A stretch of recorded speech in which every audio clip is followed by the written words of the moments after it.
Offices in Baton Rouge. Hunt and Hill. Hunt Palmer, Jeremy Hill, holding down the middle of the day. Live from the Mercedes-Benz of Baton Rouge studios. It's Hunt and Hill. Now on 104.5 ESPN Baton Rouge. Welcome in, Hunt and Hill on a Tuesday from the Mercedes-Benz of Baton Rouge studio downtown in the capital city. I am Hunt Palmer. He is Hill, Jeremy Hill, Casey Gaines, and Taylor Sharp back there on the ones and twos. Mr. Hill, how are you? I'm doing great. I don't know how great Kirk Cousins is doing, though. Well, that was not great last night. Not great at all last night, but a lot of interesting stuff went on in the NFL last night. We'll talk about that a little bit later. Glenn West of Go247 with us in 30 minutes talking Tigers. Sharif Ishak, WDSU at 2:30 talking black and gold. We are locked and loaded. Got some college football stories. Bedlam is no more. Talk about that a little bit later. And I got a question to pose to Jeremy at the end of this hour. See what he thinks about that. But my goal today at the top of the show was to look at what is something that I maybe we haven't talked about enough, whether it was on the postgame show on Saturday or yesterday, something that we haven't necessarily covered as opposed to rehashing anything that we were doing yesterday. And one of the things that I came up with was this LSU running game, combining Jaden Daniels, the offensive line, which has been shuffled back and forth, and then the running back room, which is now whole, essentially. You've got John Emery back, you've got Noah Cain, you've got Armani Goodwin, and then obviously we saw the big run from Josh Williams there for the touchdown as well. Your thoughts, big picture, on where this running game is right now and where it can go, because I think we kind of now have the best feel we've had over the last 6 weeks as to what the personnel is going to look like. Yeah, I think for me, they're definitely going to get better. And I think that's something you kind of saw last season, even with that coaching staff we had last year. But I think you get Emery back. And I think the biggest thing that we're not noticing right now, Anthony Bradford, I think I want to see him at that right guard position with Emery Jones at right tackle. And I think it's definitely going to bolster your run game attack. That's something that Bradford does at a high clip. And to me, I think Armani Goodwin's getting a lot more confidence. Williams is getting a lot more confidence. And those guys are running hard, man. And so anytime you got guys running hard and you got a guy with like Emery who has big play potential, I think it opens the world up for your run game. And that's not even mentioning kind of the yards we never count. Yep. And that's Jaden Daniels' yards that he's going to eat up week in and week out. And so I think at the end of the year, you're going to have sneaky rushing attacks when you think this rushing attack isn't, Penn State, or it isn't, some of these other teams that have some of these great rushing attacks. When you add in Jaden's ability to run in there at the end of the year, you're going to tally up a lot of yards. Look, they got Armani Gooden going a little bit against Southern. And once again, the caveat we have to use every single time is, yeah, but what does that mean? And the honest thing is that it means nothing. But what did it mean that he had a nice go of it against Mississippi State? I think that does mean something, and he is finding a little bit of a role and maybe gaining a little bit more confidence. The game might be slowing down a little bit. He was in and out of the lineup last year with injuries. Now he's healthy. And that last touchdown that he scored running away from the defense, one, it was between the tackles, which was really nice to see. This is a guy we think of as getting to the edge, making guys miss in space, maybe catching the football out of the backfield. Between the tackles, made a nice cut, got up the field, and he ran away from SEC defenders. You run away from Southern? Okay, you probably should. Run away from Mississippi State? Okay, that gets my attention a little bit. And so while I still don't think he's a guy that you're going to give the football to 26 times in an SEC game, like we saw last year with TDP against Florida, I think that he maybe is a little more versatile than I had imagined.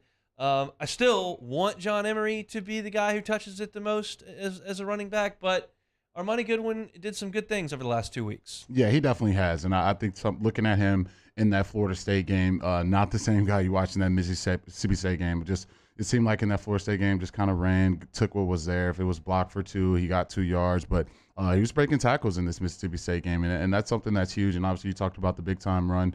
That's huge as well. And as a younger player, those type of things give you a world of confidence week in and week out because you know you can do it. Your teammates know you can do it. Your coaches know you can do it. And it gets to a point where they depend on you to do it. So I think for Armani, that's a guy that I think should split the touches with, Emery and kind of, let those two guys be the bell cow. And I think for me, Williams, he does such a phenomenal job in the pass game, blocking and catching the ball. I think he has a role in the running game as well.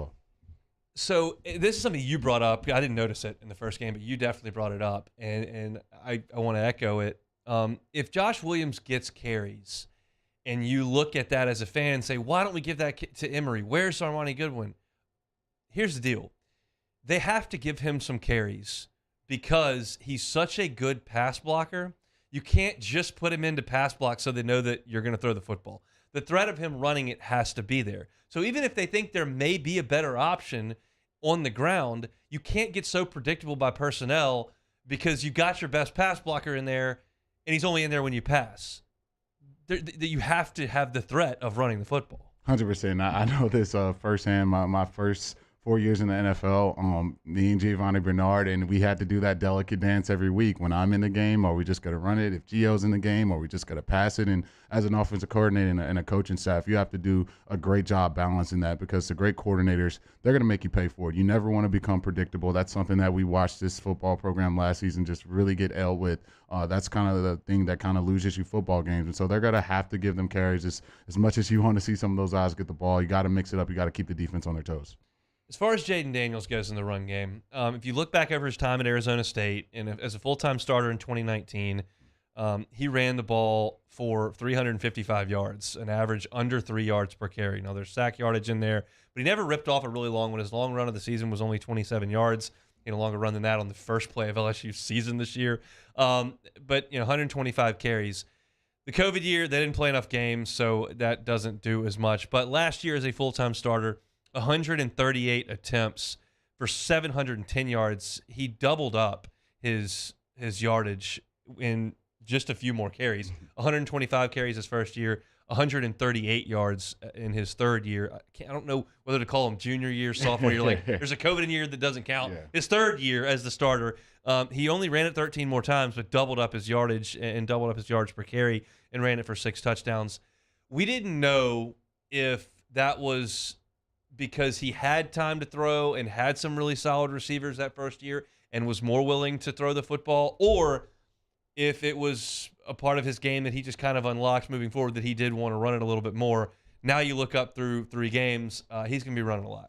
Yeah. That's just the way it goes. Yeah, I think you can pencil in. He's probably going to be this team's leading rusher. Obviously, you obviously got the design quarterback runs, but every time you drop back to pass, that's an opportunity for him to get more. Could be a run play. Yeah, so pretty much it's a run play. And he's running it on some of the pick plays. He's taking those down and running in just little 1-yard flat plays. He's scrambling those too. So I think for me, I at the start of the year before the season started, I thought that could be a big issue for me. But just watching Jaden out there, you can tell why they gave him the start. He's not putting the ball in harm's way. You got to take the good with the bad. And so if he's going to be helping you in the run game, I think this rushing game, if you take Jaden's yards out of it, it's going to look very, very bad. So he's got to help you out in the run game. Obviously, there's going to be some guys open down the field. But if he's not turning it over, I think you can live with that.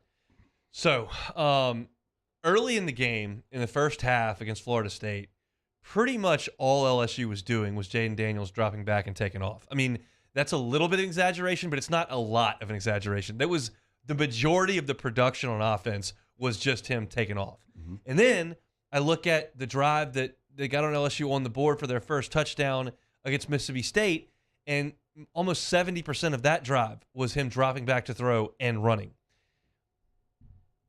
There are really athletic guys in the SEC on defense. Mm-hmm. Linebackers that can go, safeties that can go, even the ends in some of these teams can run. I don't know if the ends can run with Jaden Daniels, but some of the linebackers and some of the safeties can.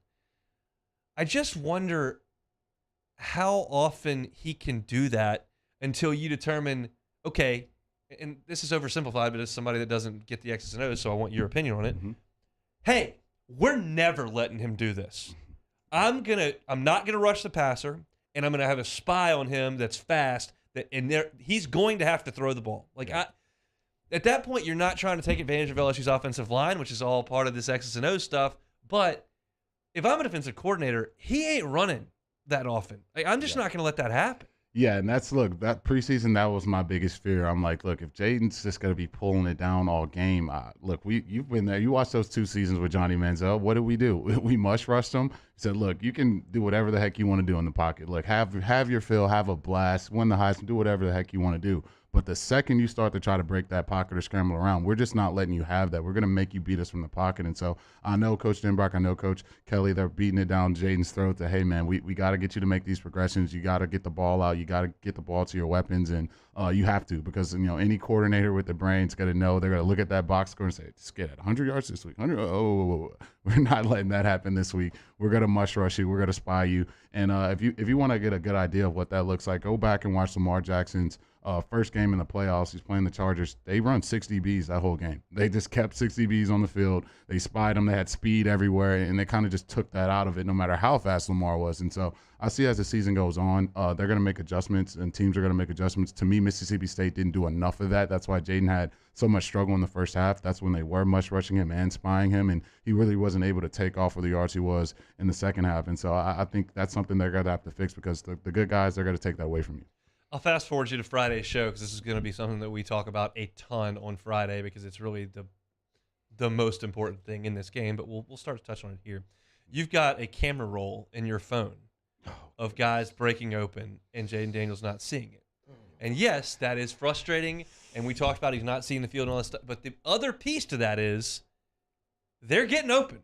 Denbrock's calling the plays. Yeah. The guys are running the route. So it's not as if it's helpless.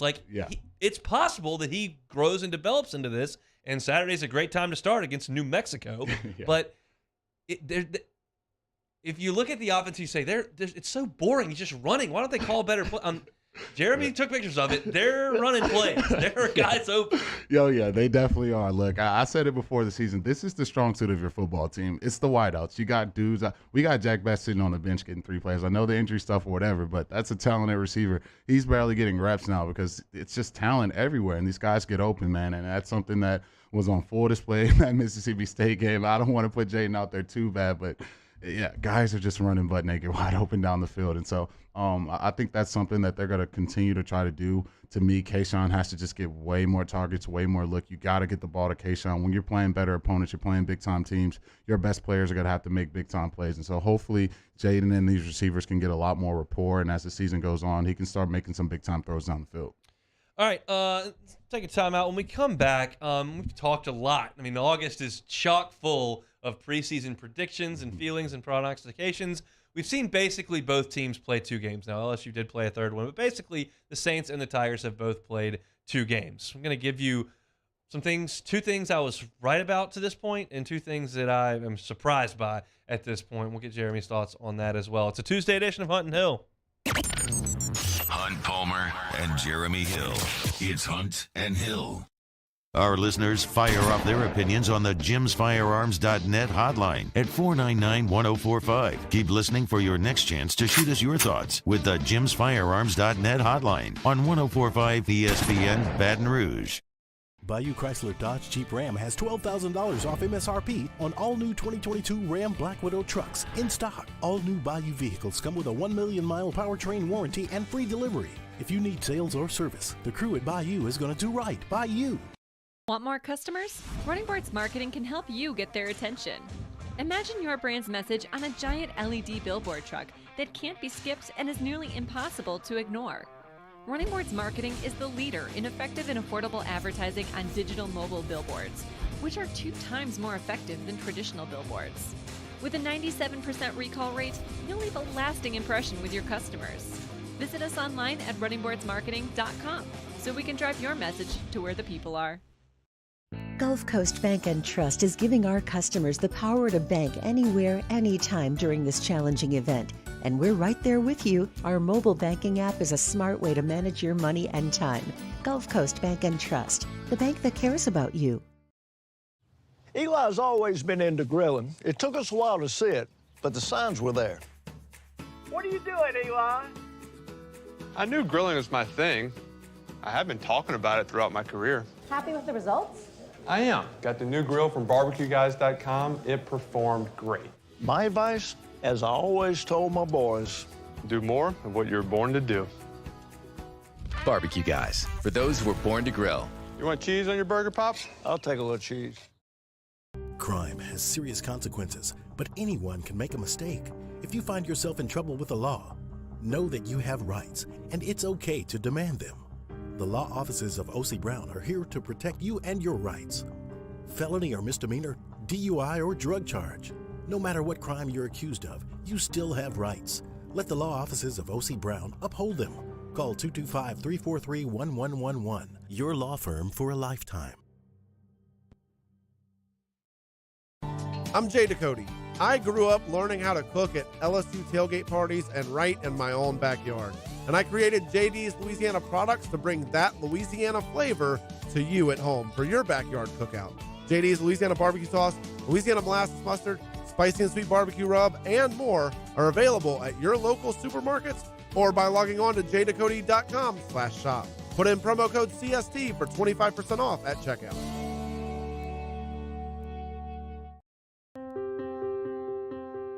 This isn't just another day. It's so much more.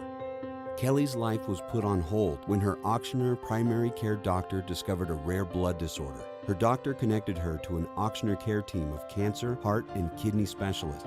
With multiple primary care locations around Baton Rouge, same-day appointments, and online scheduling, we're relentless about keeping you healthy. Auctioneer Baton Rouge, innovating healthcare for Kelly. I've been doing business with Luba for 25 years. They're dependable, trustworthy. It's just the attention to detail with our clients. Our folks have years and years of experience. They're highly trained professionals, but many companies have that asset. What I'd like to think makes Luba a bit different is that we use those talents in a way that truly is dedicated to serving the needs of the folks who depend on us.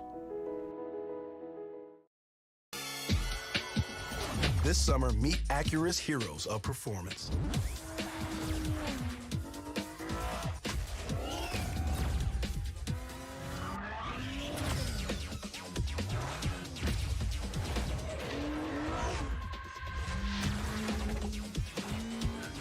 Only available at the Acura Summer of Performance. This summer, visit your local Jimmy out and Mike Delicano for the Tuesday edition of Game Time presented by Bet Rivers. We're at Doe's Eat Place on Government Street in the heart of Mid-City. Game Time presented by Bet Rivers, 6 to 8 p.m. on 104.5 ESPN Baton Rouge.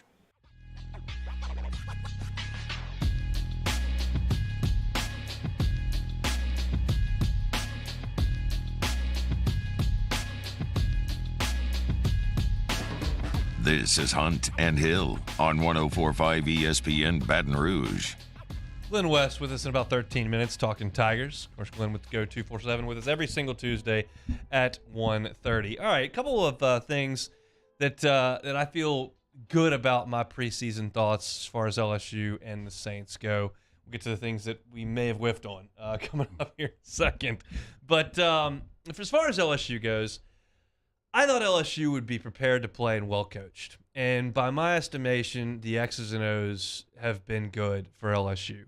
I thought that LSU did a good job defensively against Mississippi State. I thought they created pressure. I thought they closed windows.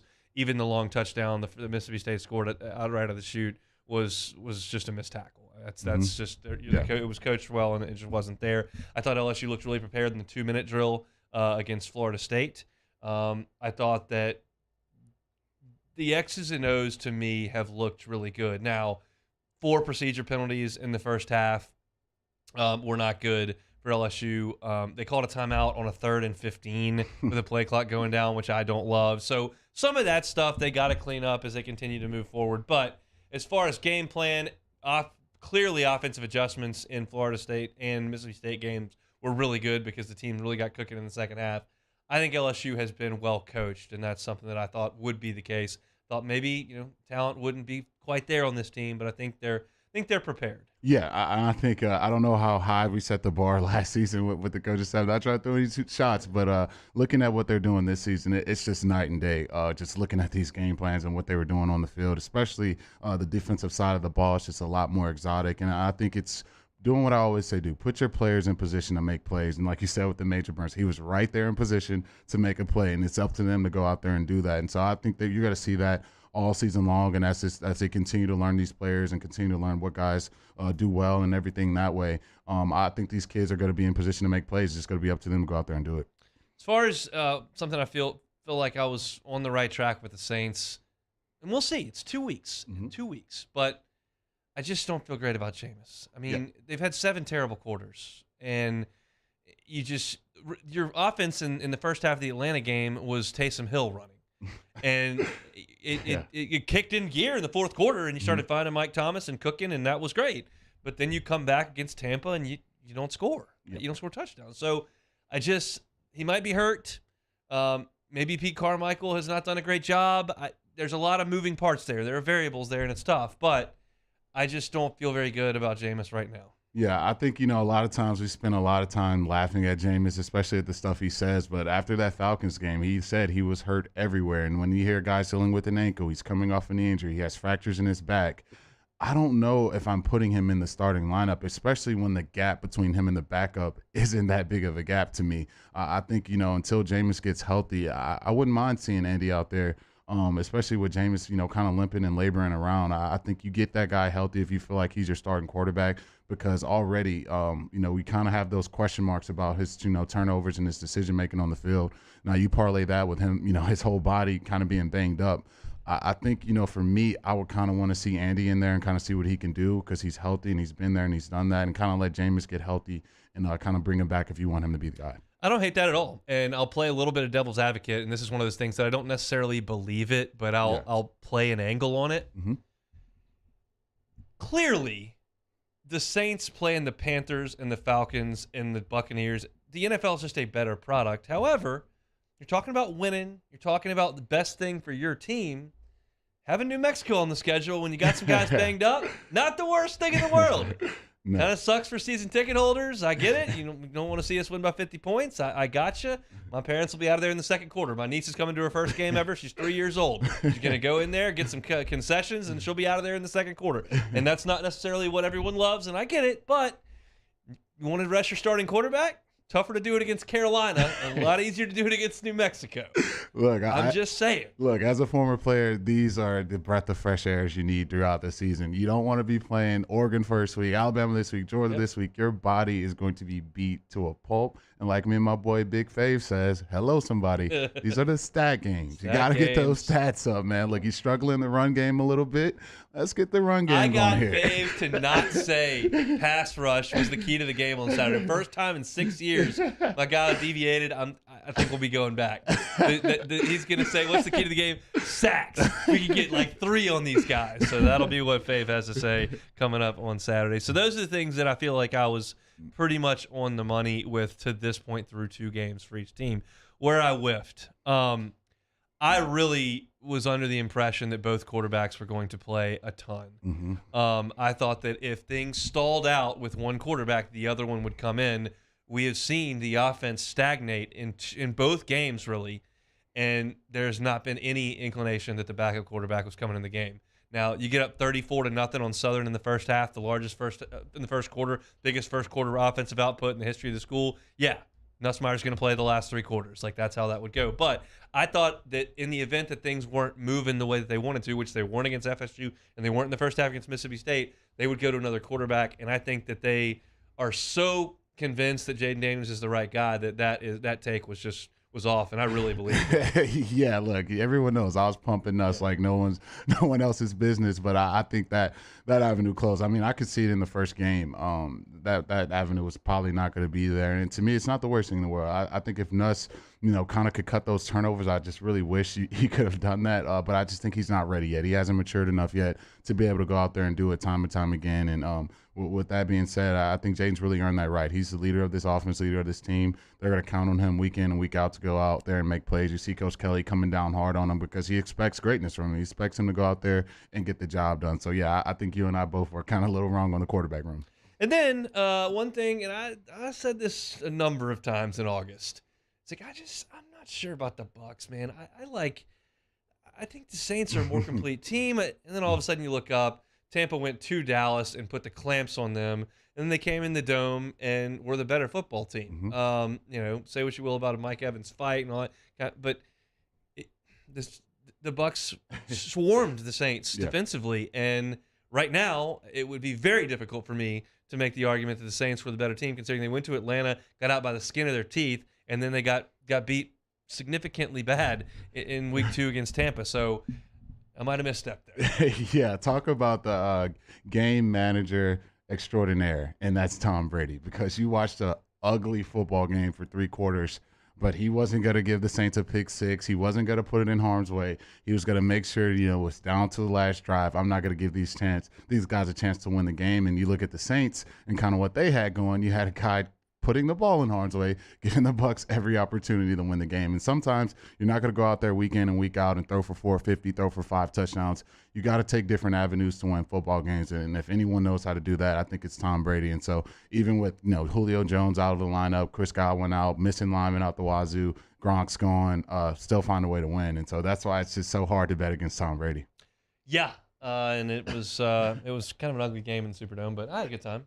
As I multiple times last week said, it's stress-free football on Sunday.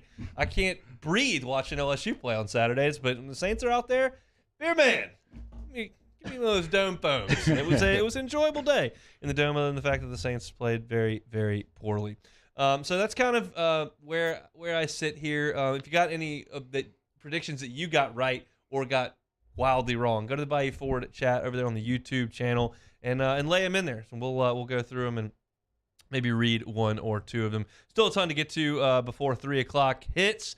I got a question I'm going to ask Jeremy here at the end of the hour. Better chance of winning the whole thing, the Georgia Bulldogs or the Buffalo Bills? We'll get Jeremy's thoughts on that. The end of hour number 1, NFL Power Rankings.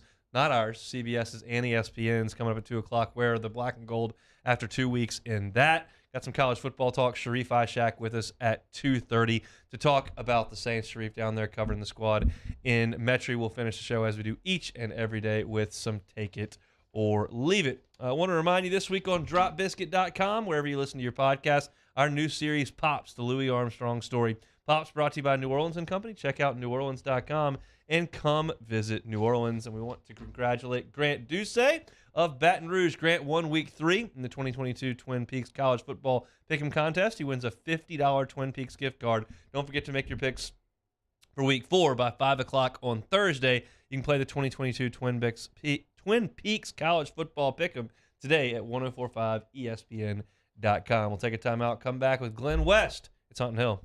Hold down the middle of the day. This is Hunt and Hill. In times of need, get a full list of phone numbers, websites, and other important emergency information on the Demco Stormwatch page at 1045ESPN.com. Bayou Ford has $15,000 off MSRP on a new 2021 Ford F-150. All new Bayou vehicles come with a 1 million mile powertrain warranty and free delivery. If you need sales or service, the crew at Bayou Ford is going to do right by you.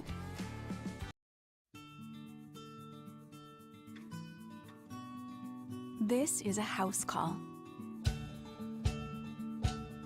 This is a follow-up appointment. This is a diabetes checkup. This isn't just more convenient care, it's more advanced care.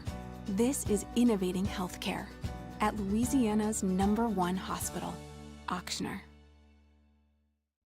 Gulf Coast Bank and Trust is giving our customers the power to bank anywhere, anytime during this challenging event.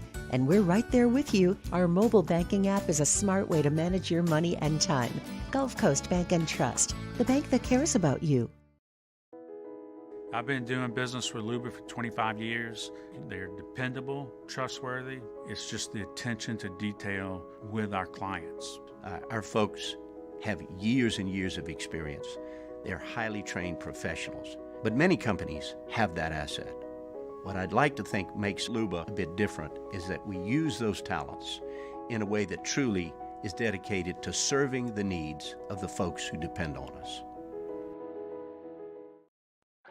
Oh, hey, what's up? It's Big V and Bubba, 100.7 The Tiger Morning Show. We'd love for you to join us every weekday, 4 a.m. till 9 a.m. Yeah, everything you want in a show. Country music. We got laughs. We got celebrity in-studio guests. We just need you. Join us every weekday morning, 4 a.m. to 9 a.m., right where it all started. That's right. Louisiana's country station, 100.7 The Tiger. Gulf Coast Office Products is a nationally recognized Savin office equipment dealer based right here in Louisiana. Over 100 employees strong, Gulf Coast has the boots on the ground to support all vertical markets, from education, engineering, legal, and finance. With the latest in office technology, from desktop to production segment units, Gulf Coast and Savin have the perfect fit for you. Call 225-756-2644. That's 756-2644 for Gulf Coast Office Products. ServiceMaster Elite create clean, disinfected work environments. As a local business, we take pride in serving the New Orleans and Baton Rouge areas. Our cleaning protocols follow CDC and OSHA standards for healthcare settings, offices, senior living, restaurants, and industrial plants. Contact ServiceMaster Elite to get your operation ready for reopening with germ disinfection cleaning.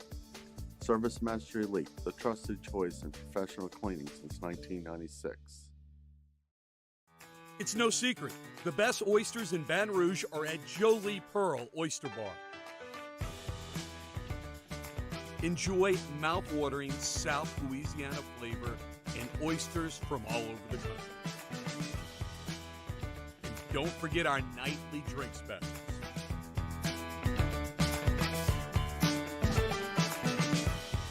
Jolie Pearl Oyster Bar, located in downtown Baton Rouge. Eli's always been into grilling. It took us a while to see it, but the signs were there. What are you doing, Eli? I knew grilling was my thing. I have been talking about it throughout my career. Happy with the results? I am. Got the new grill from barbecueguys.com. It performed great. My advice, as I always told my boys, do more of what you're born to do. Barbecue Guys. On Wednesdays, OTB, we look forward to the college football and NFL weekends that will be. Also, what can you take from LSU, New Mexico? Plus, can the Saints get it right in Carolina? And we got a brand new hour of flustering. Off the bench, 7 to 10 a.m., 104.5 ESPN.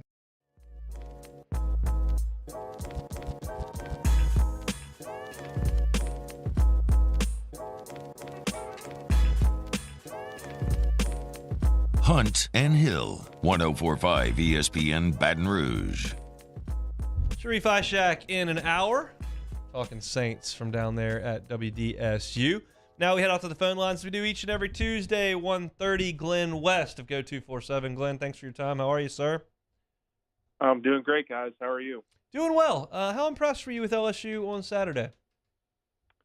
Yeah, I mean, I think you kind of have to start with the defense. I thought that was a magnificent performance, really, at all three levels for LSU. You know, coming in, we thought this was going to be a big game for the secondary to really test how good that group could be, and I think they really stood up to the challenge and really exceeded expectations. You know, Mekhi Gardner was really great coverage on the outside, Jark Bernard-Converse, and then Jay Ward, obviously, really deserving of that Defensive Player of the Week award.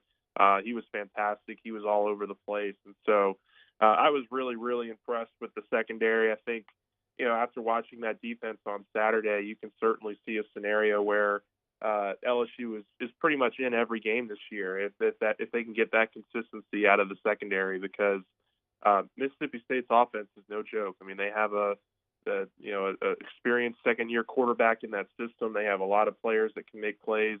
And LSU really held them under 300 yards in that game. So I was extremely impressed, and I think the biggest takeaway I kind of had defensively is that they'll be able to keep you in a lot of the games this year.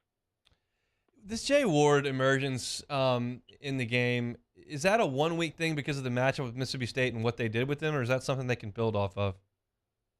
I think it's something they can build off of. I mean, Jay had some really great nickel play, I think, 2 years ago when he was, kind of coming back from an injury. But towards the end of that 2020 season, he had, I thought, some really nice moments down the stretch. He played well against Florida a couple of years ago when they beat him on the shoe play that everybody remembers, of course. But Jay Ward had some nice moments in that game, and they moved him back to safety last year, and I think he had a decent performance there, but, this really does seem like his natural position. It allows him to be more physical at the line of scrimmage, be around the ball a little bit more closer to the line of scrimmage. And you saw it on Saturday. He made a lot of plays, and he was really around the ball a lot. So I do think it's something that they can build off of. When you saw the LSU offense in that first half really struggling a lot, it was Mississippi State spying Jaden Daniels and really not rushing him and getting out of their rush lanes as pass rushers. Do you think that's something other teams are going to start implementing against this LSU offense? Yeah, I think so. I mean, it's going to be really interesting to see how Jaden really progresses here in the next couple weeks.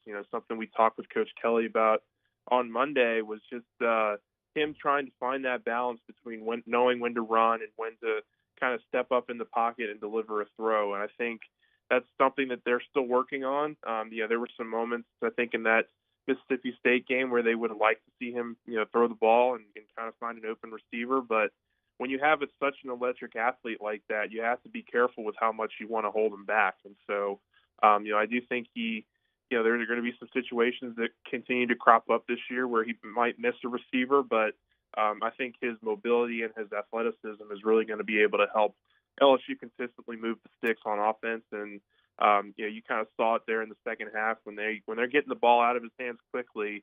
The offense is moving really, really at a rapid pace and is having some success. So I would imagine that's still probably going to be the game plan here moving forward. In any interviews that you've done, whether it's a press conference with Brian Kelly or just player interviews during the week, post game, whatever it may be, has it been expressed to you by anyone that maybe Jaden tucks it a little bit too quickly? We haven't had. I think yesterday was probably the first time we kind of got a hint at that, but it really wasn't a direct answer to that question. I think, look, there's some situations like I remember, a couple weeks ago against Southern even. There were a couple times where he tucked it and ran, and there were some wide open receivers, and I think it's a balancing act. I think that's probably the biggest answer we've gotten from Coach Kelly so far in that regard. And I think there's probably a case to be made. He could go through his progressions a bit slower or a bit quicker, but get through more of his progressions. And I do think his speed and his athleticism give him the option to be able to escape the pocket and continue to look downfield for open receivers. It's just about him being comfortable making those throws and knowing when he wants to run and when he wants to pick up those first downs. Glenn West to Go 247, our guest here on Hunt and Hill. Run game, we talked about it at the top of our show today. Sprinkled in John Emery a little bit. Big play from Armani Goodwin. Josh Williams stepping in there as well. We know Noah Kane. What's the evolution of this going to look like over the next month or two? Yeah, I mean, that's one of the big things I'm looking for here, especially against a New Mexico team. You should be able to control the line of scrimmage with. I would imagine that LSU continues to divvy up the running back reps with Goodwin and with Emery. And, I think that, I'll be interested to see how much Noah Kane works in. I thought that was kind of interesting that he didn't get much opportunity this last weekend and just kind of where he fits in this running back room moving forward. But Goodwin's looked pretty consistent over the last couple weeks. I liked what Emery did. He really seemed to kind of shake off some rust there in the first half and give them some big plays in the third and fourth quarters. And I think you're going to see his role continue to expand as well. Well, what do you say about the job Matt House did scheming up against Leach? Yeah, I mean, it was amazing. I mean, I think the biggest thing that kind of you needed to see early in the game was the secondary holding up. And once you saw that, it allowed him to be a lot more complex with his pressures, with bringing the blitzes. You had Perkins coming off the edge. Sometimes you had him coming through the middle. Other times, I mean, the thing that I was most impressed with was how LSU was not only able to defend downfield, but how they were able to mix up their blitzes and their pressures on Will Rogers. And you could tell, in the second half there, he was rushing things a little bit, and I think a lot of that had to do with some of the early pressure LSU was getting in the game. I thought Ojulari was fantastic with his 2.5 sacks on the night. So it's something you really, really look for as a defense, being able to pressure quarterbacks, and it was something I think a lot of us were maybe a little hesitant about just because of how LSU had success dropping more guys back last year. So I think the fact that they were able to hold up in coverage downfield was able to really open up their decision making and their pressure calling against Mississippi State, and it really worked. Is Emory Jones your new right tackle? I think so. I mean, look, penalties aside, I thought those guys held up extremely well. Jones and Campbell, I think, are probably the two guys you roll with here for the immediate future. And it's really nice that, really 4 of your 5 starters are, freshmen and sophomores. And like, that's building for the future while also recognizing that the present is also pretty bright as well. So yeah, I was really impressed with the offensive line. I thought they held up extremely well. They gave Daniels plenty of time to throw the ball. And I think it's only going to go up from here. That brings up a good point, Glenn. Let me pick at that a little bit. He would never say this out in public, but I'm going to ask you. Do you think Brian Kelly will make some decisions this football season that may have a little bit of an eye on the future? I'm not suggesting he will hamper this team significantly week in and week out, but will he take a big picture look at some of the decisions he makes in terms of personnel, play calling, that kind of stuff? I think so. I mean, it makes a ton of sense. I mean, I think LSU kind of coming into this year wasn't expected to blow the roof off in year one. And I think when you have a new coaching staff and when you bring in 30 new players, I think there's going to be some kind of expectation that you want to see what, the future looks like at some point in the season. I think that's why, kind of entering the year, I think so many of us thought that Nussmeier would be kind of a guy that gets some opportunities maybe late in the season. I think Daniels has looked so good, though, early on that, I think it's going to be really hard to see Nussmeier get on the field except for, opportunities like, this next game here against New Mexico. But I do think there's going to be, some situations where you're going to see, a lot more Harold Perkins. I wouldn't be surprised if, Quincy Wiggins cracks the rotation here as the season progresses. I think they want to see kind of what they have in some of these younger players, and I think it makes a lot of sense. Looking at the special teams from this team, the four-set game, kicking issues, punt return issue, kickoff issues, do you think that's something that's going to plague this team for the rest of the season? I sure hope not. I mean, that's, kind of one of the areas where you want to be, fundamentally sound is in special teams. And, they're still working through some stuff on the punt return. I think they're working on some stuff on kickoffs as well. But, I think, look, they've got to find some consistency with that area if they want to be successful this season, if they want to get into that 8-9 win range. We've seen it, really these first 2-3 weeks of the season. Special teams can certainly help you win games, but it will definitely lose you games if you don't, if you aren't consistent in that, those areas. So, I think we still need to see a little bit more of a sample size here to see if it's something that will be rectified. But, I think that it's right now it's been very much up and down, and it's been very hard to tell just how much work they've been able to improve on here in these first 3 weeks. Stepping out of conference here one more time before the real gauntlet shows up. Glenn, what are 1 or 2 things you'll be watching on Saturday, LSU in New Mexico? Yeah, I mean, I think we touched on it a little bit here, but I think this is a good opportunity to get some of the young guys involved, get some snaps here in Tiger Stadium. I think, look, New Mexico's a team that struggled offensively.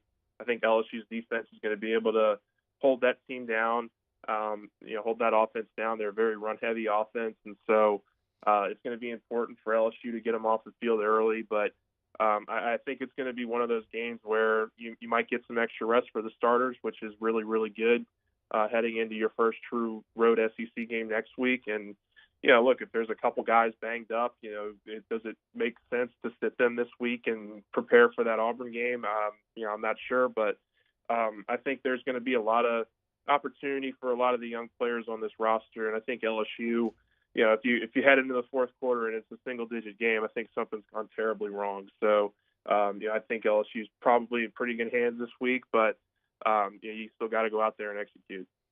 Find him on Twitter at GlennWest21. Glenn, thanks for the time. All right, thanks, guys. Appreciate you. He's Glenn West. Go 247. Take a time out. Come back. I'll pose Jeremy the question. It'll be our poll question of the day. By the way, better chance to win the whole thing: Georgia or the Buffalo Bills? Get Jeremy's answer next. It's Hunt and Hill. 104.5 ESPN Baton Rouge with Hunt and Hill. Bayou Ford. BayouFord.com. Every purchase, 1,000,000-mile powertrain warranty. The life of that vehicle, you will have that warranty. They got the inventory online. You can check it out. They got new. They got used. They got all your information there. And if you don't see exactly what you want, don't settle. It's right there on the website. Customize the vehicle that you want. Have Bayou Ford turn that around 60 to 90 days, and one of their 6 full-time drivers will drive it right to you. If you're in the market for a new car, you just don't like what you're driving in right now, they've got a great buyback program right now at Bayou Ford. They'll purchase your vehicle from you. That'll give you a great head start on buying the car that you want. Yeah, head over to BayouFord.com. They have the all-new 2022 Ford Expedition Timberline as a Ready Lift 3 kit on there. Also, all-new 2021 Ford F-150s. They're getting $14,000 off MSRP, including the Black Widow edition. The website is BayouFord.com. Bayou Ford, where they're going to do right by you. This week on DropBiscuit.com or wherever you listen to podcasts is our new series, Pops, the Louis Armstrong story. Pops is brought to you by New Orleans & Company. Check out NewOrleans.com and come visit New Orleans. Crime has serious consequences, but anyone can make a mistake. If you find yourself in trouble with the law, know that you have rights, and it's okay to demand them. The law offices of O.C. Brown are here to protect you and your rights. Felony or misdemeanor, DUI or drug charge. No matter what crime you're accused of, you still have rights. Let the law offices of O.C. Brown uphold them. Call 225-343-1111. Your law firm for a lifetime. I'm Jay Ducote. I grew up learning how to cook at LSU tailgate parties and right in my own backyard. And I created JD's Louisiana products to bring that Louisiana flavor to you at home for your backyard cookout. JD's Louisiana barbecue sauce, Louisiana molasses mustard, spicy and sweet barbecue rub, and more are available at your local supermarkets or by logging on to jducote.com/shop. Put in promo code CST for 25% off at checkout.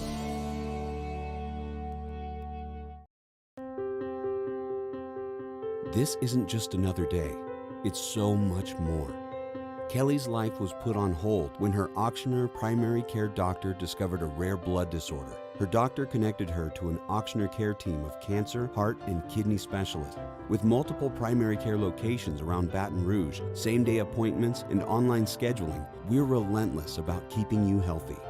Auctioneer Baton Rouge, innovating healthcare for Kelly. I've been doing business with Luba for 25 years. They're dependable, trustworthy. It's just the attention to detail with our clients. Our folks have years and years of experience. They're highly trained professionals. But many companies have that asset. What I'd like to think makes Luba a bit different is that we use those talents in a way that truly is dedicated to serving the needs of the folks who depend on us. This summer, meet Acura's heroes of performance.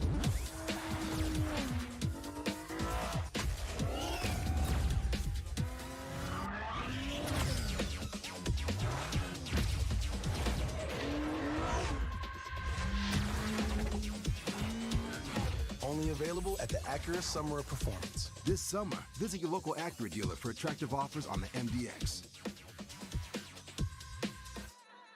Gulf Coast Office Products is a nationally recognized Savin office equipment dealer based right here in Louisiana. Over 100 employees strong, Gulf Coast has the boots on the ground to support all vertical markets from education, engineering, legal, and finance. With the latest in office technology, from desktop to production segment units, Gulf Coast and Savin have the perfect fit for you. Call 225-756-2644. That's 756-2644. The prep football season, and we get started at 6 with Louisiana Prep Preview presented by the Baton Rouge Orthopedic Clinic. Catholic High and St. Thomas More kick off at 7, and that's immediately followed by the Lake Urgent Care Lake After Hours Louisiana Prep Scoreboard Show on YouTube, Your View, and 104.5 ESPN Baton Rouge.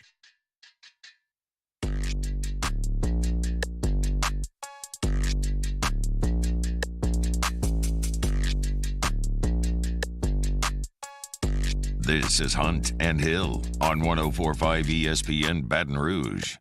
All right, Citizens Bank poll question of the day on Twitter at 104.5 ESPN. Better chance to win the whole thing. That would be the college football playoff / the Super Bowl. Is it the Georgia Bulldogs or is it the Buffalo Bills? Mr. Hill, do you have any thoughts on that? Yeah, I'm going to go with Georgia right now. I think when you can assemble the Avengers and like 55 stars on one roster, I think that gives you a lot better opportunity.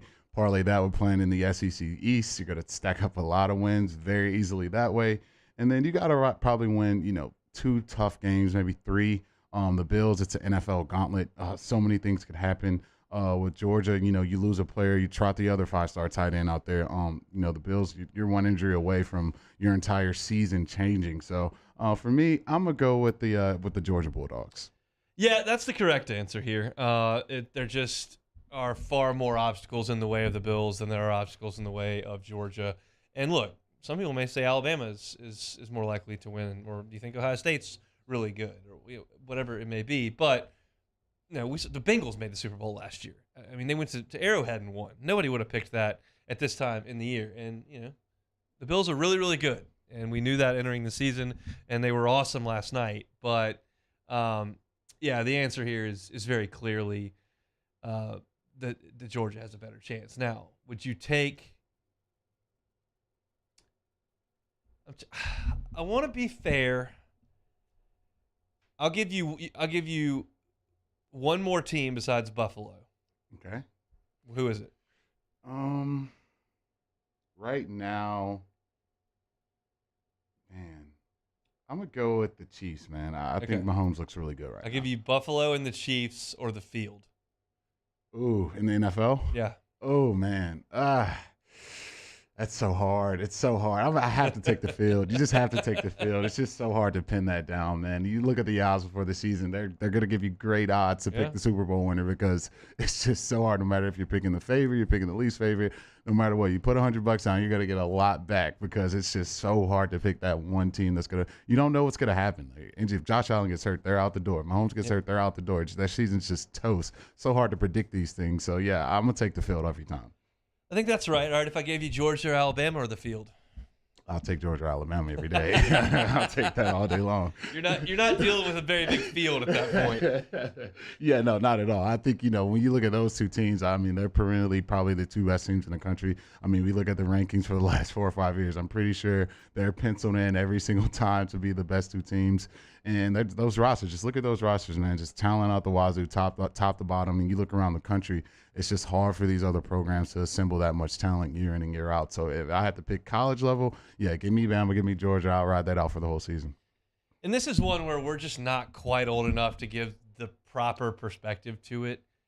But it just didn't feel like that was the case 20 years ago. Maybe it was. Maybe when Miami was wrecking everybody in the 80s, it did feel like that. I don't remember the 80s. I was born in 88. So maybe it did. It feels like when we can settle on that few teams this early, it just doesn't feel necessarily right.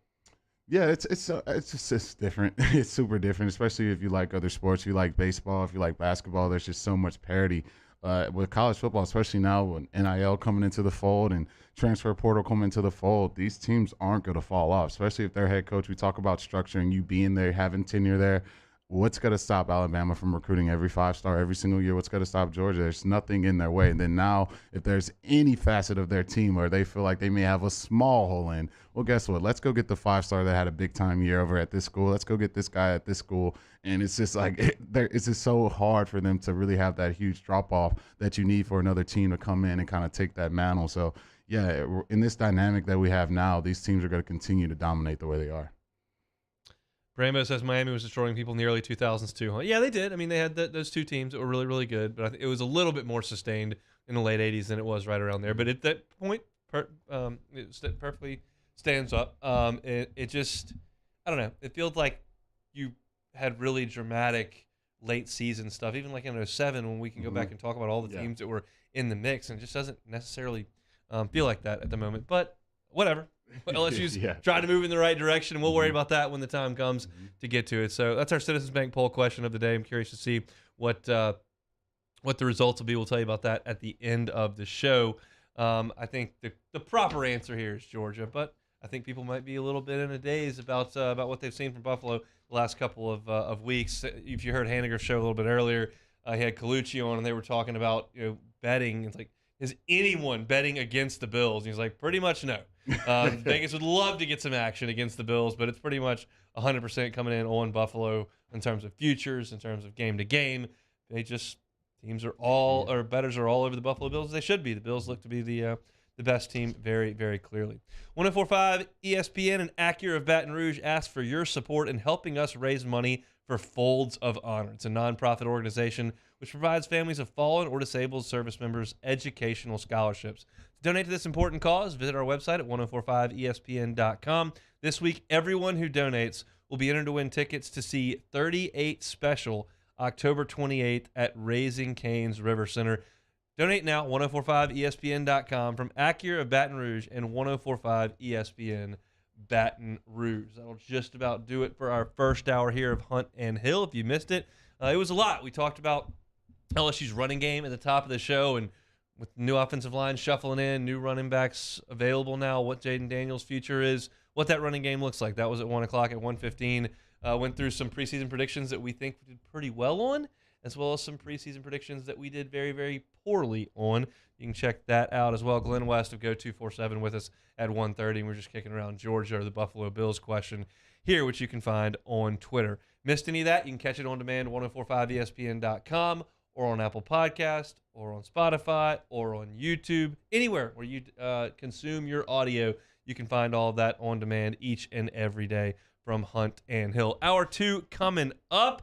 I want to talk about college football scheduling. LSU's schedule for next year is coming out later tonight. If you didn't know that, it'll be on SEC Network this evening. But I want to talk about a little bit about college football scheduling. Sharif Ishak of WTSU will be with us to talk black and gold at 2:30, and at 2:45, as always, we'll play some Take It or Leave It. We'll start off hour number 2 with power rankings. CBS, ESPN, both have them. Where do the Saints fall in? We'll tell you about that after Sports Center. You're listening to a Tuesday edition of Hunt and Hill.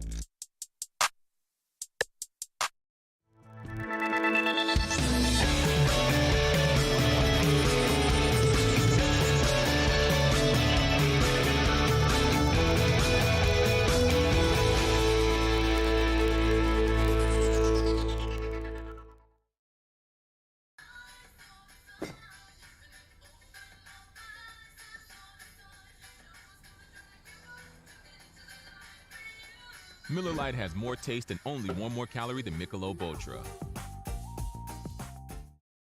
Gulf Coast Bank and Trust is giving our customers the power to bank anywhere, anytime during this challenging event. And we're right there with you. Our mobile banking app is a smart way to manage your money and time. Gulf Coast Bank and Trust, the bank that cares about you. There's nothing better than tailgating, but it can be a lot of work. So why do it yourself when you don't have to? Let Revelry Sports and Entertainment set up your luxury tailgate on campus. Order what you want and just show up to party. Book your tailgate today at revelryteam.com. Revelry Sports, the official tailgate partner of LSU Athletics. Bayou Chrysler Dodge Jeep Ram has $12,000 off MSRP on all new 2022 Ram Black Widow trucks in stock. All new Bayou vehicles come with a 1 million mile powertrain warranty and free delivery. If you need sales or service, the crew at Bayou is going to do right by you. I've been doing business with Luba for 25 years. They're dependable, trustworthy. It's just the attention to detail with our clients. Our folks have years and years of experience. They're highly trained professionals, but many companies have that asset. What I'd like to think makes Luba a bit different is that we use those talents in a way that truly is dedicated to serving the needs of the folks who depend on us. Oh, hey, what's up? It's Big D and Bubba, 100.7 The Tiger Morning Show. We'd love for you to join us every weekday, 4 a.m. till 9 a.m. Yeah, everything you want in a show. Country music. We got laughs. We got celebrity in-studio guests. We just need you. Join us every weekday morning, 4 a.m. to 9 a.m., right where it all started. That's right. Louisiana's country station, 100.7 The Tiger.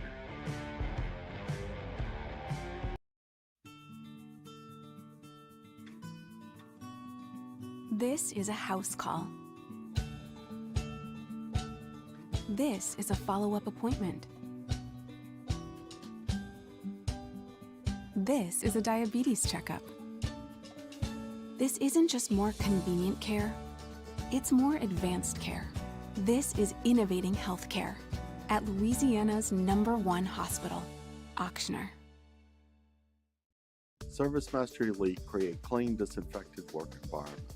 As a local business, we take pride in serving the New Orleans and Baton Rouge areas. Our cleaning protocols follow CDC and OSHA standards for healthcare settings, offices, senior living, restaurants, and industrial plants. Contact ServiceMaster Elite to get your operation ready for reopening with germ disinfection cleaning. ServiceMaster Elite, the trusted choice in professional cleaning since 1996. It's no secret. The best oysters in Baton Rouge are at Jolie Pearl Oyster Bar. Enjoy mouth-watering South Louisiana flavor and oysters from all over the country. And don't forget our nightly drink specials.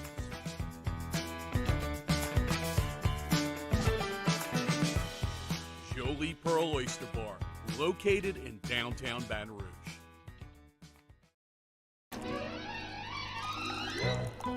Le posso offrire un caffè? Andiamo insieme da me, non c'è. Call Mr. Electric today for electrical repairs, upgrades, and installations.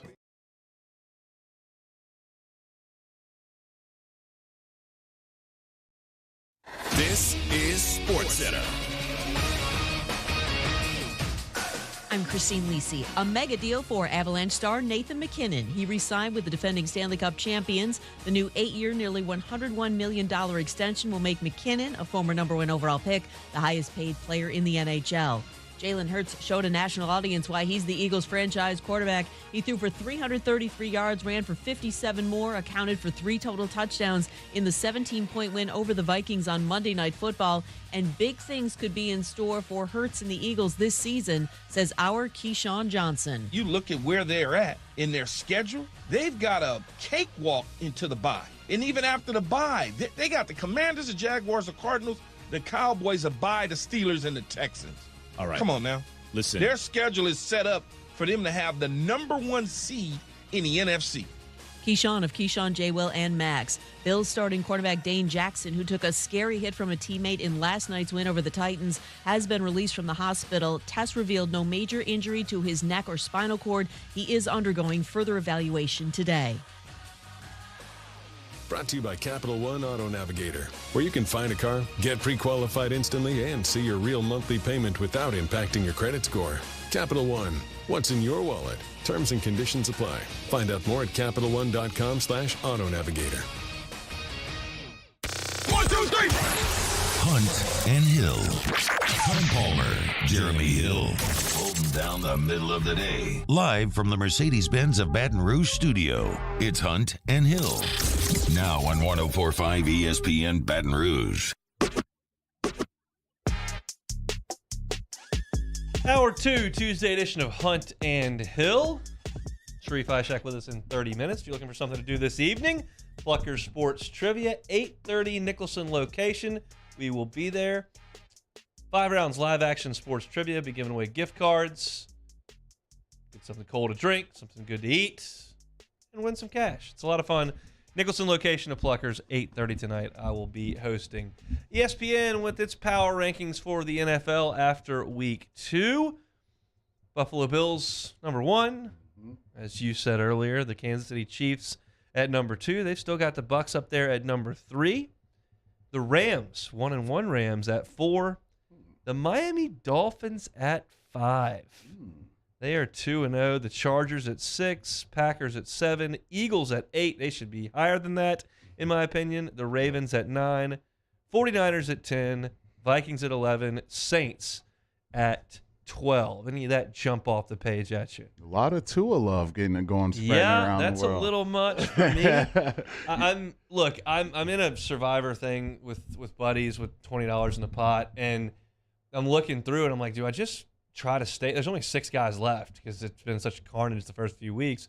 Like, do I just take the Bills and move on? It's like, they're at Miami. That's not a great.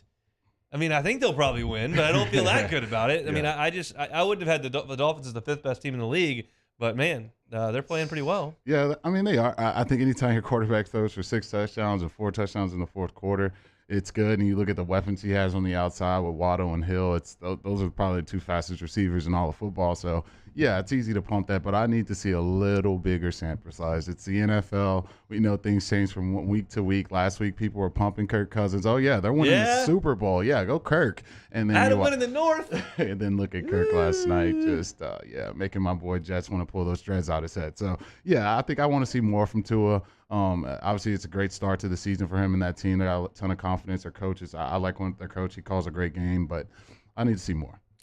Look, the Eagles at 8, if you just look at last night, they looked incredible. And I want to get your thoughts on Jalen Hurts here in a second. But you have to look back and say, oh yeah, the Lions did score 35 on them, so that wasn't great. But last night at the Link, they were there to play, and Jalen Hurts was phenomenal, and he's playing for his job at this point. And if they can tailor the offense and he can execute it like that, he can win the MVP. That was incredible last night. Yeah, that's definitely on the table. I think anytime you see kind of quarterback struggle, I mean, look at Josh Allen. I mean, people were calling Josh Allen a bust. You go get that guy Stephon Diggs, and then he's playing like out of his world. So even Tua, you can go on and on with a lot of quarterbacks. You don't have weapons. It makes your job very, very difficult. And so they go get, A.J. Brown on the outside. You pair that with Devontae Smith. You got some tight ends and Goddard. Their run game is very, very good. You got an experienced offensive line, and that's all the things you need for a young quarterback to go out there and have success. And you pair that with Jalen's running ability, that could be very, very difficult for defenses to deal with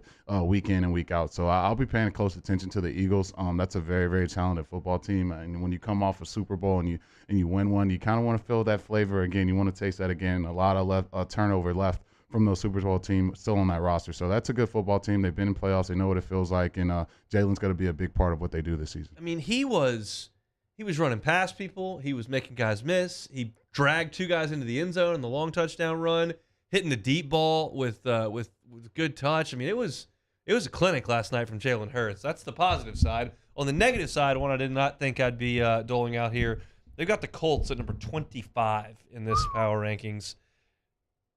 You start a season with Houston and Jacksonville, and you're 0-1-1.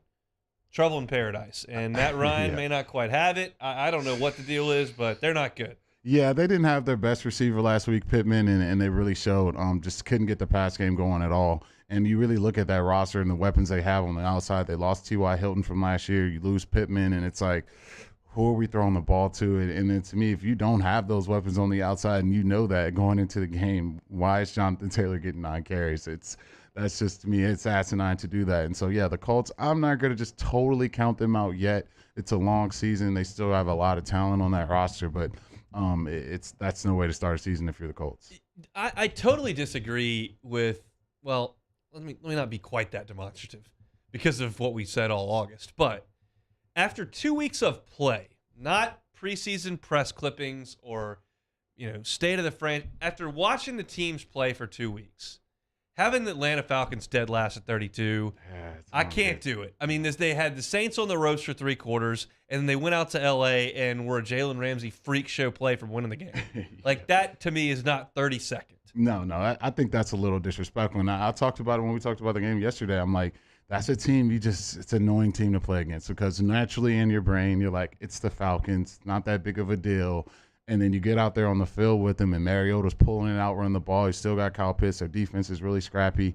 And that's a team that's going to probably upset some teams this year. You play the Saints, who, like you said, was ranked in the top 15 teams in the NFL. Play the Rams, who they have in the top 5, and you play those teams as close as they did. I think you got to get a little bit more respect than what they have for the Falcons. And I realized they were down big in that game, but they did come back and make it a ball game. And I click over to CBS's power rankings, and they've got them last too. And they got the Panthers second to last. Mm-hmm. And the comment on the Panthers is, how long does Matt Rule have before the team makes a change? Remember when we played that hot takes game? I said he'll have his Thanksgiving open because they're going to get rid of him. They start 0-2. Mm-hmm. Saints coming to town this weekend. Trouble. Yeah, it's going to be trouble out there. I think anytime they go on a limb and they go after the college coach, you don't have the skins on the wall. And so that benefit of the doubt is going to be out of the window, especially in the NFL. It's not college. It's not all this recruiting and stuff. They're giving you everything you need. They went and got you Baker. Sorry, Taylor Sharp, but they went and got you Baker. You're expected to win. And I think for Rule, if you don't get that done in short order here, you're going to have a new head coach in Carolina. I think I agree with CBS's a little bit more than ESPN's. They do have the Bills 1, Chiefs 2, Bucks 3, Eagles 4, Packers 5. A little much after that Week 1 showing. Chargers 6, Rams 7, Dolphins 8, 49ers 9, Ravens 10, Vikings 11, Cardinals 12, Broncos 13, Patriots 14, and your New Orleans Saints at 15. Right in the middle of the league, they're 13th, 15th. Is this just, it's a fringe playoff team that's right in the middle of the league at this point. Yeah, and I think that's fair based on, kind of looking at that offense struggle for the amount of, quarters they have this season, just not the consistency you want to have if you're one of the top teams in all of football. And so for the Saints, they got to figure some stuff out. I think getting Kamara back in that lineup, I think for me, Jameis is not going to healthy. Maybe see what you have with Dalton, but I think that's a fair assessment for the Saints. The Bengals at 21 per CBS. Look, I get it. They're 0-2. It's not a top 5 team in the NFL at this point at 0-2. Where do you think they deserve to be? Where do you think they're headed? Do you think this is a Super Bowl hangover? Or do you think we've got a team that's going to snap out of it pretty quick? Anytime you have offensive line issues, it's probably the biggest concern you can have in football. There's nothing worse than having a bad offensive line, especially when your offense is tailored around your quarterback throwing the football to the weapons on the outside. And so for the Bengals, they're going to have to figure out a lot of things. But if you really look at it, I mean, they could have won either one of these games. You get a chance if you get the Cowboys to punt it back to you, or if Joe goes down and kicks a field goal, you can win that game. They got stopped on third down, threw it short to Tyler Boyd, and had to punt it back to the Cowboys. And then in the first game, obviously, you can't even kick a field goal or an extra point. Extra point! So can't kick a field goal or extra point. Awful. So as bad as you may think it is, I mean, you still could be 2-0 right now. So the Bengals, I think they're going to fight. That's one thing I don't have to worry about Joe. Even if he's sacked 11, 12 times, he's going to keep getting himself up off the mat and try to help his team win football games. So a lot of game left, a lot of football left. Let's kind of see how this thing plays out. They made the Super Bowl last year, and they never won 3 games in a row until the playoffs. So, hopefully a sign of things to come there with the Bengals if they don't wallow. But ESPN's got them 15th, 21st on CBS. Just not looking great at the present moment. But I think the Saints are probably properly rated. The Panthers are by any metric a bottom 3 team in the NFL. Saints really need to get well coming up this weekend. We will talk to Sharif Ishak about that coming up at 2:30. Don't go anywhere. It's a Tuesday edition of Hunt and Hill. Hunt Palmer and Jeremy Hill. It's Hunt and Hill. Reliable Roofing and Construction, reliableroofingbr.com. Check them out on Instagram at Reliable Roofing LLC. You want proof of their work? They got before and after pictures on their website, on the Instagram page. Reliable Roofing needs to be your one-stop shop for all your roofing needs. Yeah, so happy to tell you guys about Reliable Roofing, a family-run, owned, and operated residential roofing company. They've been in business since 2008 with over 30 years of roofing experience. Lionel Hayes, born and raised in Louisiana, Baton Rouge, Louisiana to be specific, and he's here to serve the Baton Rouge community. Not somebody that's just coming down here because storm showed up, going to throw a few roofs on and head out of town. Lionel is here, and he is here to stay. When you get a roofer, you deserve the highest quality shingles. You deserve the most options when it comes to shingles. You deserve a 5-year labor warranty, and when they're done, you deserve for it to look like they were never there. Lionel Hayes and his son Jared are great members of our Baton Rouge community, great partners here with us on Hunt and Hill. You can check out the website at reliableroofingbr.com, reliableroofingbr.com. Our listeners fire off their opinions on the jimsfirearms.net hotline at 499-1045. Keep listening for your next chance to shoot us your thoughts with the jimsfirearms.net hotline on 1045 ESPN Baton Rouge. There it is, the extra mile, on the border of expected and extraordinary for those willing to go further, like vans customized for work or play, with safety and tech to keep you connected. Supported by a 5-star sales, service, and finance team. And backed by the 1-star you know. So go the extra mile. It's never crowded because so few have what it takes to go there. Mercedes-Benz Vans. Eli's always been into grilling. It took us a while to see it, but the signs were there. What are you doing, Eli? I knew grilling was my thing. I have been talking about it throughout my career. Happy with the results? I am. Got the new grill from barbecueguys.com. It performed great. My advice, as I always told my boys, do more of what you're born to do. Barbecue Guys, for those who were born to grill. You want cheese on your burger, Pops? I'll take a little cheese. Crime has serious consequences, but anyone can make a mistake. If you find yourself in trouble with the law, know that you have rights, and it's okay to demand them. The law offices of O.C. Brown are here to protect you and your rights. Felony or misdemeanor, DUI or drug charge. No matter what crime you're accused of, you still have rights. Let the law offices of O.C. Brown uphold them. Call 225-343-1111. Your law firm for a lifetime. I'm Jay Ducote. I grew up learning how to cook at LSU tailgate parties and right in my own backyard. And I created JD's Louisiana products to bring that Louisiana flavor to you at home for your backyard cookout. JD's Louisiana barbecue sauce, Louisiana molasses mustard, spicy and sweet barbecue rub, and more are available at your local supermarkets or by logging on to jdacody.com/shop. Put in promo code CST for 25% off at checkout.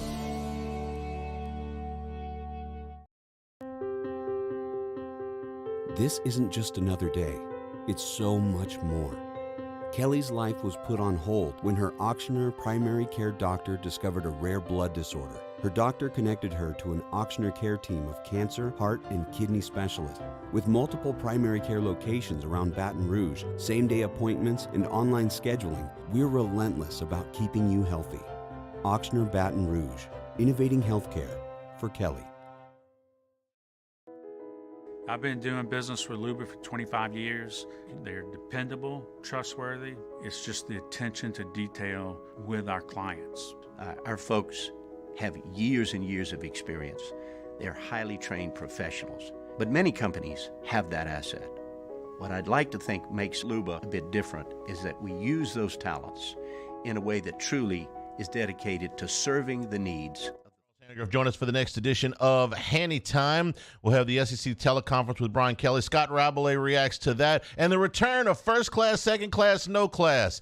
Hanny Time, noon weekdays, 104.5 ESPN Baton Rouge.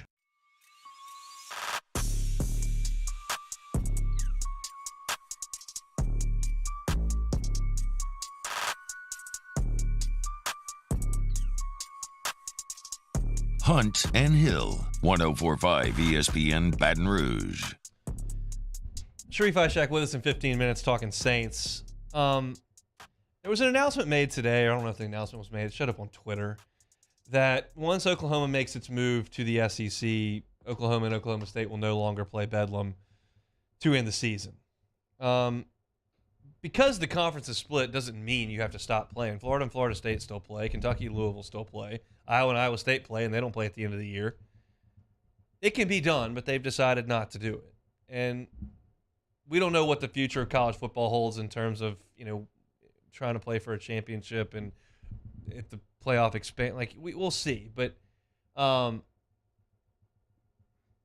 been on record saying that we'll survive without rivalry games. Mm-hmm. Now, when I say that, you realize it's coming from someone who has pulled for, attended, covered a school without a rival.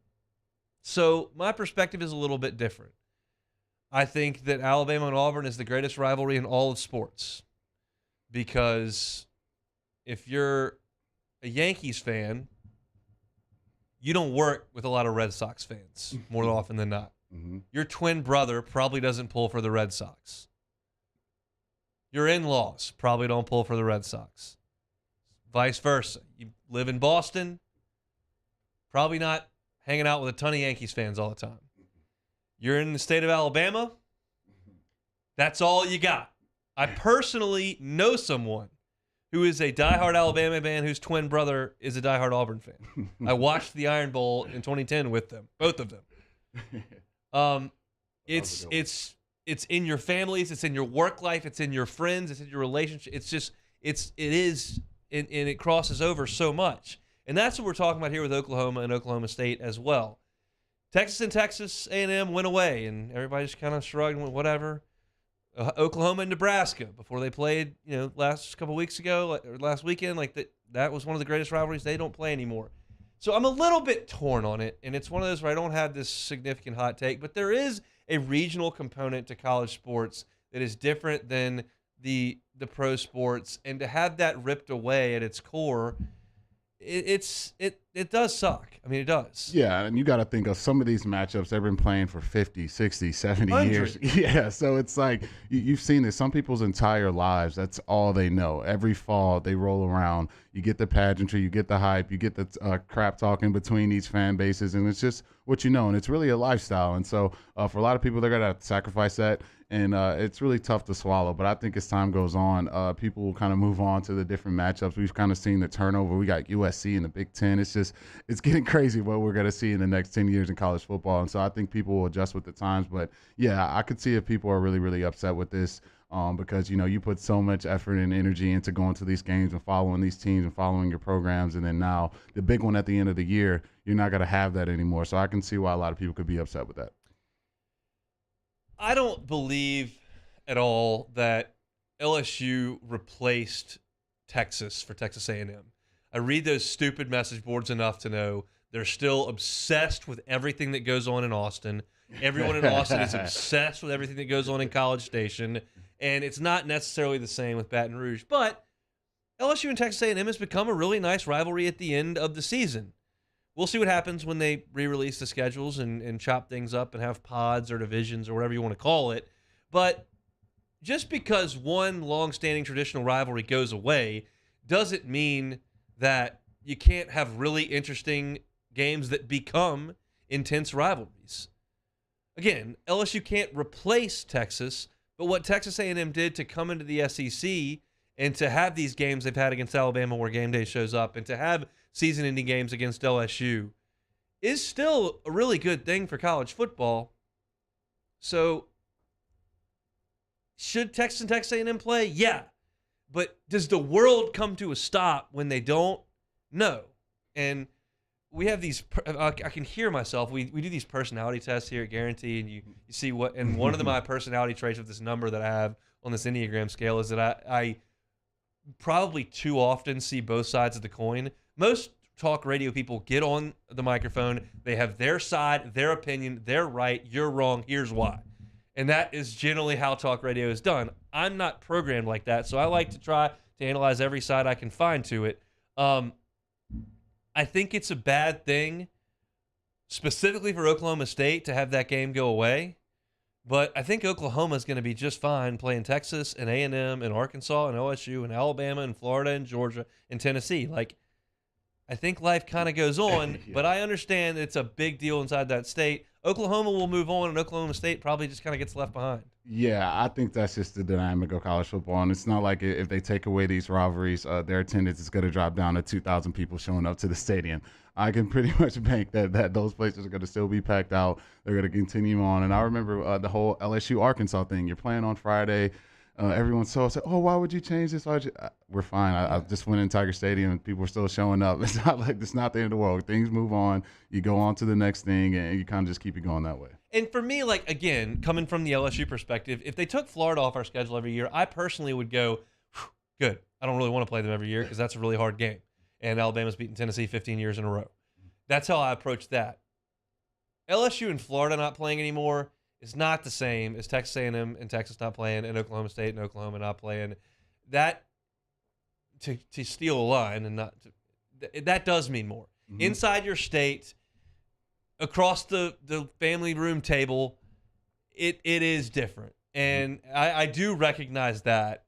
I just wonder what comes of Oklahoma State and some of these teams in the Big 12 when the big boys run away. And just a part of it is losing that monster rivalry, because that's a recruiting tool to play in that arena and to be someone who plays in Bedlam, and now to have that taken away, to reprove my point, like Oklahoma can still sell Alabama coming to town, LSU showing up, like that's pretty good. Yeah. Oklahoma State's like, yeah, Cincinnati will be here next year. Here comes BYU. You ready? Yeah, no, I think the Big 12 is definitely getting the short end of the stick on this one. But you talk about just, the whole in-state thing. It's like a lot of these games, people remember it, like they remember what they were doing when it was what particular grade. Oh, I remember this in senior year. Like, I remember that 2010 Iron Bowl like yesterday. Like, I remember being on the edge of my seat watching Cam Newton come back in that game. And so these moments are, vital moments in a lot of people's lives where they can go back to and remember exactly what they were doing. And you take that away, then obviously those opportunities aren't going to happen again. But I wonder, like, if some of these administrations, like down the road, especially when these conferences are so separated and spread apart, would they schedule them possibly early on in the season just to kind of bring those rivalry back? So I think that would be a great idea if you ask me. Bilbo Baggins says Texas versus A&M felt it was 76-37-5 in favor of Texas, not a rivalry. I can promise you it's a monster rivalry. The people in Austin are, again, obsessed with A&M and everything that happens and tearing them down and undercutting them and making fun of them and talk about Jimbo, and they're obsessed. And A&M is even worse. I mean, the Aggie Warham has saw the varsity's horns off. Do you want to know what that? I mean, that is very clearly singing about Texas in your school's fight song. So it's for an LSU fan. I'm coming at this from two angles that I can't quite grasp fully. One, as I said, we don't have a rivalry. Two, I'm playing for conference and national championships at a fairly often. Ole Miss and Mississippi State are not. Mm-hmm. So, yeah, I'd like to go down there and win the Capital One Bowl or win the Belt Bowl or win the Liberty Bowl or whatever bowl I'm in. But really, what we got to do is win the Egg Bowl. Because I'm not winning the national championship. I'm not climbing towards that. I got to beat Mississippi State. I got to beat Ole Miss. And that's a big deal that isn't necessarily – we just want to win them all so we can win the SEC. It's a different goal. It's a different mindset. And the more of these that get ripped away from conference championships, that does take away from those schools' enjoyment of football season. I get that. It's just not something that we've dealt with.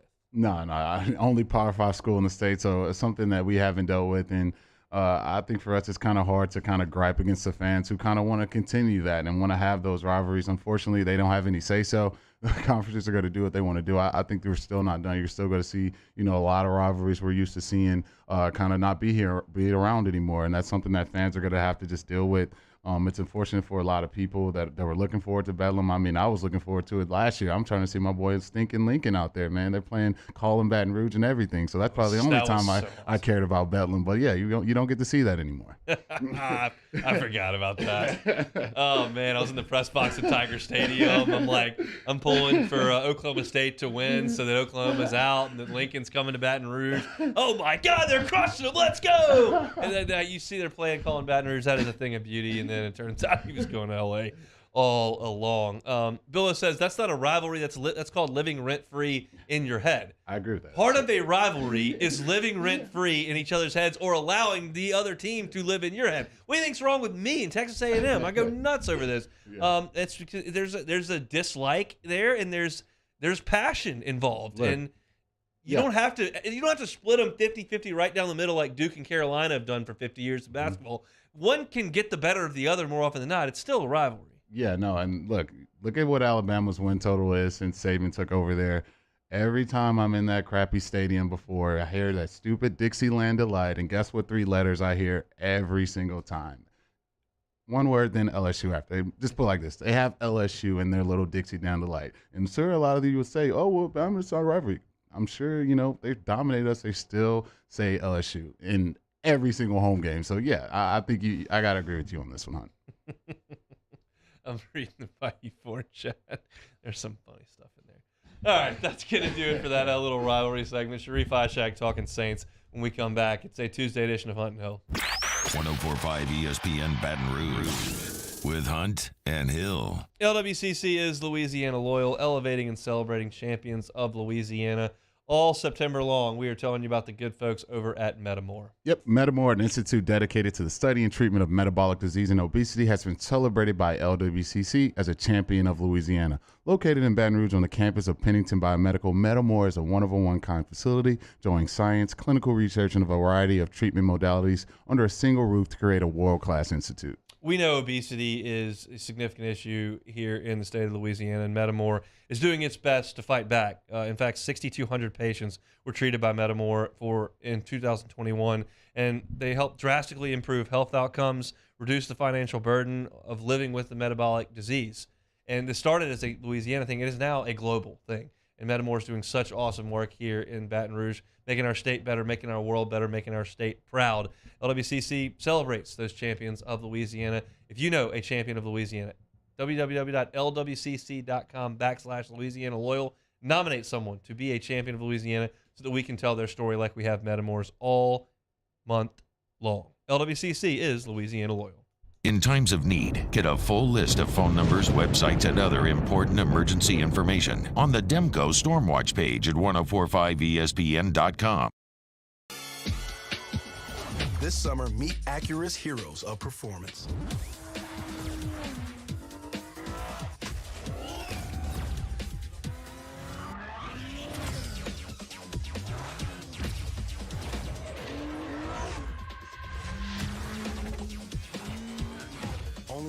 deal at the Acura Summer of Performance. This summer, visit your local Acura dealer for attractive offers on the MDX. Gulf Coast Office Products is a nationally recognized Savin office equipment dealer based right here in Louisiana. Over 100 employees strong, Gulf Coast has the boots on the ground to support all vertical markets, from education, engineering, legal, and finance. With the latest in office technology, from desktop to production segment units, Gulf Coast and Savin have the perfect fit for you. Call 225-756-2644. That's 756-2644 for Gulf Coast Office Products. Oh, hey, what's up? It's Big V and Bubba, 100.7 The Tiger Morning Show. We'd love for you to join us every weekday, 4 a.m. till 9 a.m. Yeah, everything you want in a show. Country music. We got laughs. We got celebrity in-studio guests. We just need you. Join us every weekday morning, 4 a.m. to 9 a.m., right where it all started. That's right. Louisiana's country station, 100.7 The Tiger. I've been doing business with Luba for 25 years. They're dependable, trustworthy. It's just the attention to detail with our clients. Our folks have years and years of experience. They're highly trained professionals. But many companies have that asset. What I'd like to think makes Luba a bit different is that we use those talents in a way that truly is dedicated to serving the needs of the folks who depend on us. Gulf Coast Bank and Trust is giving our customers the power to bank anywhere, anytime during this challenging event. And we're right there with you. Our mobile banking app is a smart way to manage your money and time. Gulf Coast Bank and Trust, the bank that cares about you.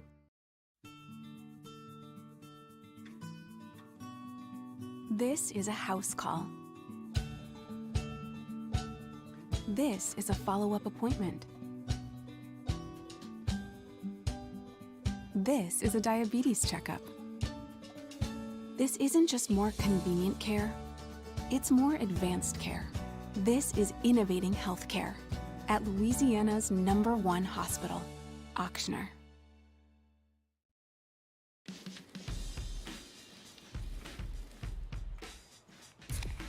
Light beer shouldn't taste like water. Miller Lite has more taste. Moscona inviting you to join us for Tuesday's AFR, presented by Insurance Network of Louisiana. Excited to have Sean Salisbury back to talk some college and NFL. Peter Burns joins us as we wrap about the SEC. Join us 3 to 6, 104.5 ESPN Baton Rouge.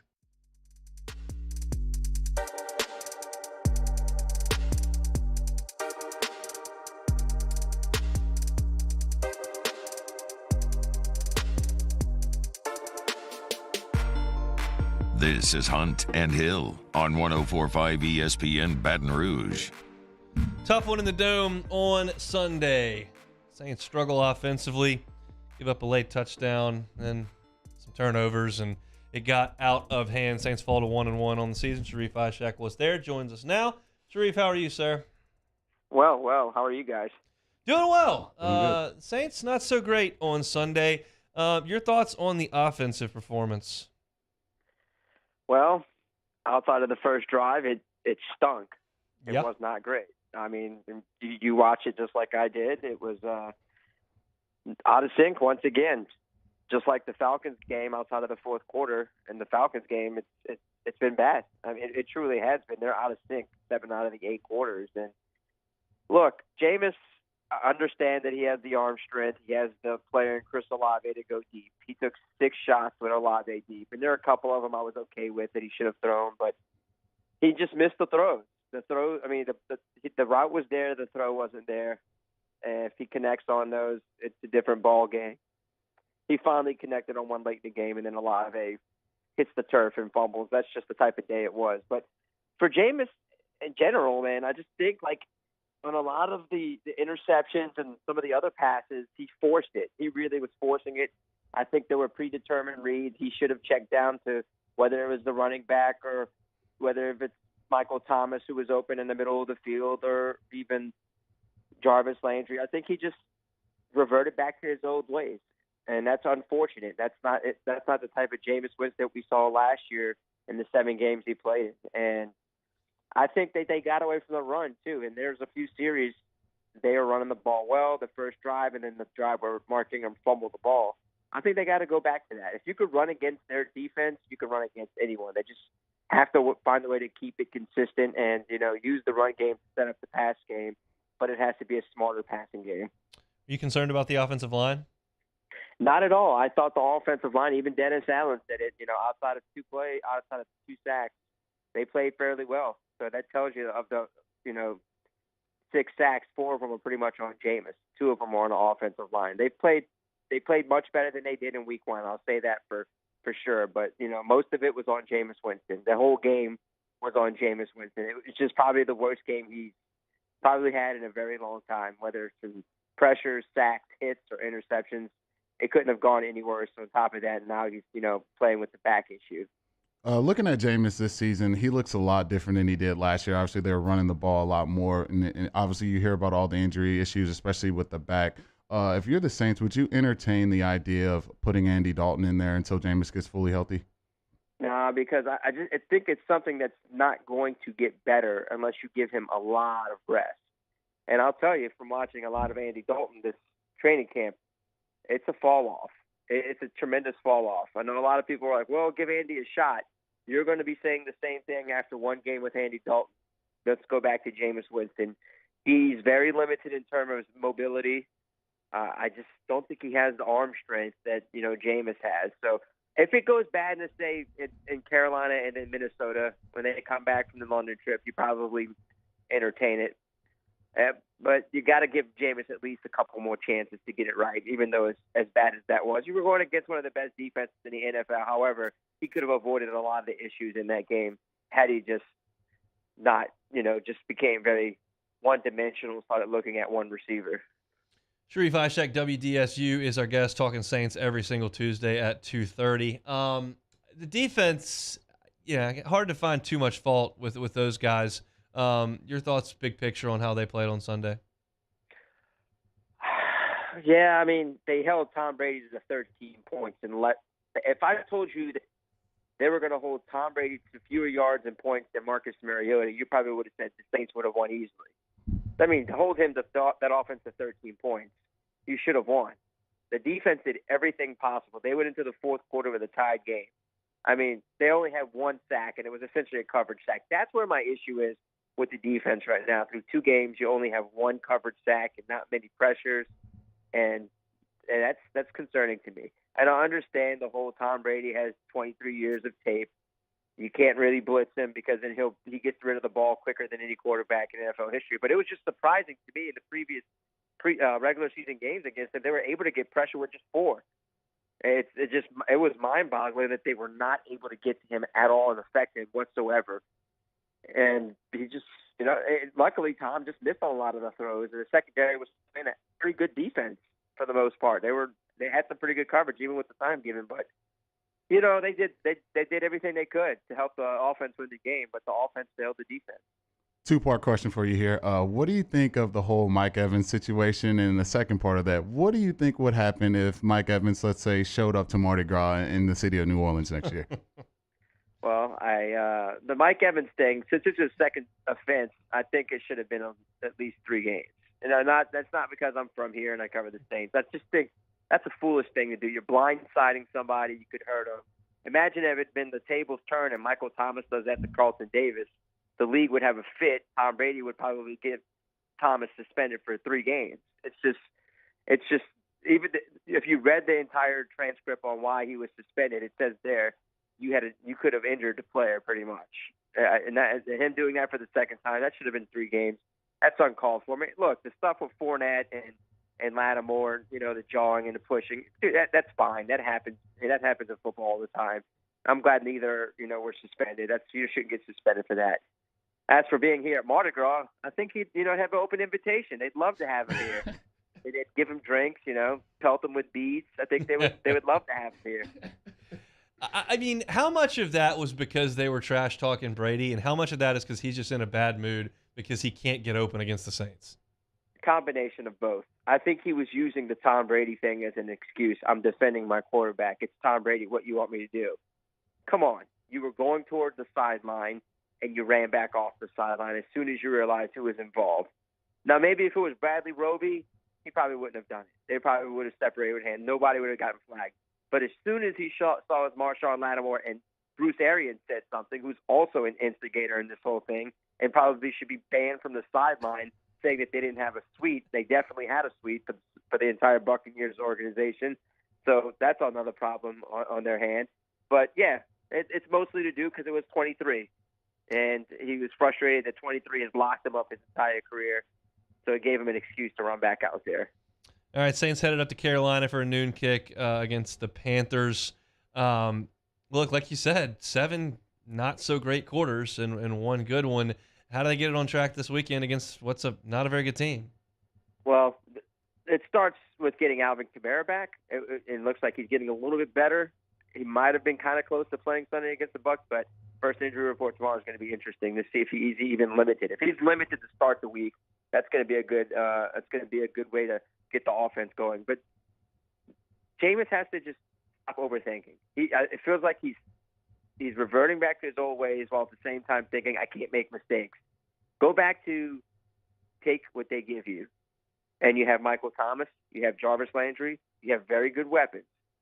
Stop forcing it down the field when you don't need to, especially unless it's open.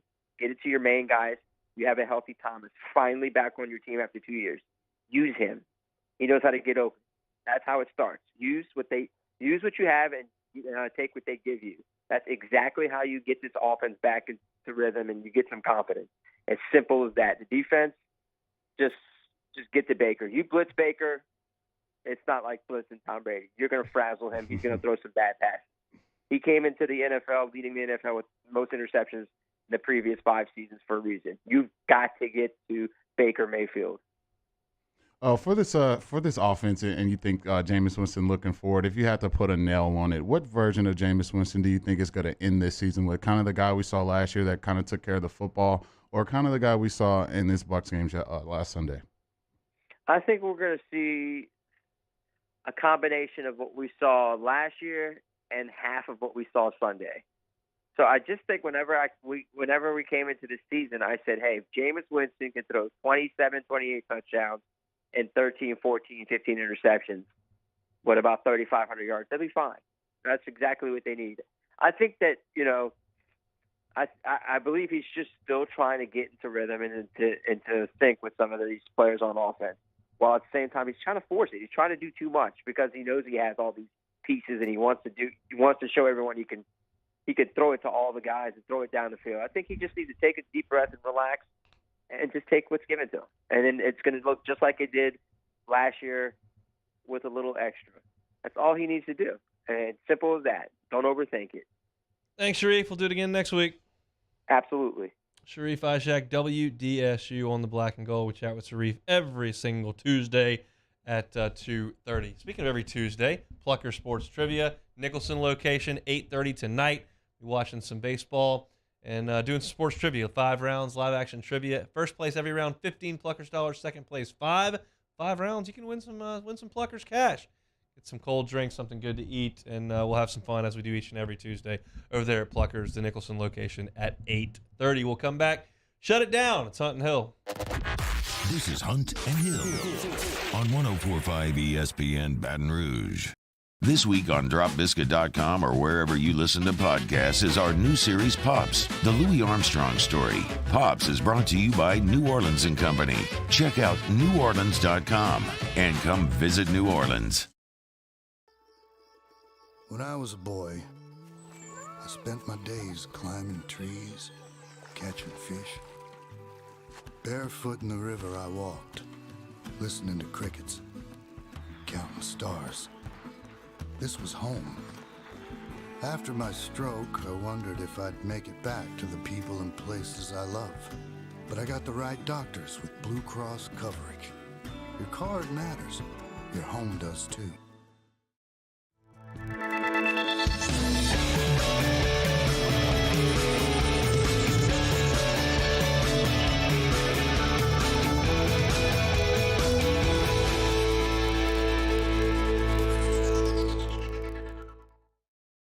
Gulf Coast Bank and Trust is giving our customers the power to bank anywhere, anytime during this challenging event.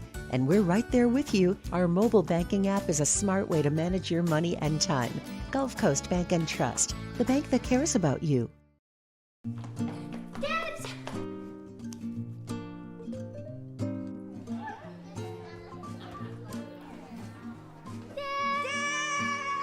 Kids have staked out their place at Ochsner Medical Complex The Grove, where more than 30 pediatricians and pediatric specialists are all conveniently located under one roof, so you can spend less time driving and more time keeping your kids well. Yes!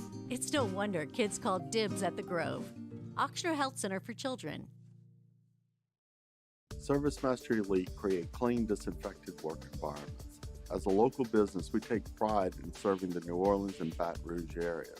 Our cleaning protocols follow CDC and OSHA standards for healthcare settings, offices, senior living, restaurants, and industrial plants.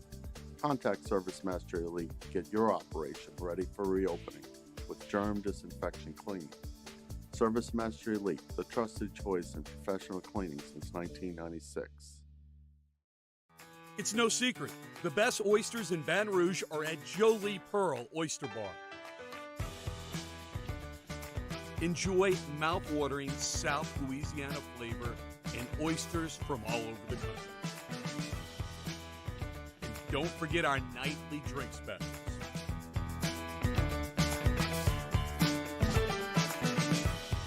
Jolie Pearl Oyster Bar, located in downtown Baton Rouge. Eli's always been into grilling. It took us a while to see it, but the signs were there. What are you doing, Eli? I knew grilling was my thing. I have been talking about it throughout my career. Happy with the results? I am. Got the new grill from barbecueguys.com. It performed great. My advice, as I always told my boys, do more of what you were born to do. Barbecue Guys, for those who were born to grill. You want cheese on your burger, Pops? I'll take a little cheese. Crime has serious consequences, but anyone can make a mistake. If you find yourself in trouble with the law, know that you have rights, and it's okay to demand them. The law offices of O.C. Brown are here to protect you and your rights. Felony or misdemeanor, DUI or drug charge. No matter what crime you're accused of, you still have rights. Let the law offices of O.C. Brown uphold them. Call 225-343-1111. Your law firm for a lifetime. I'm Jay Cody.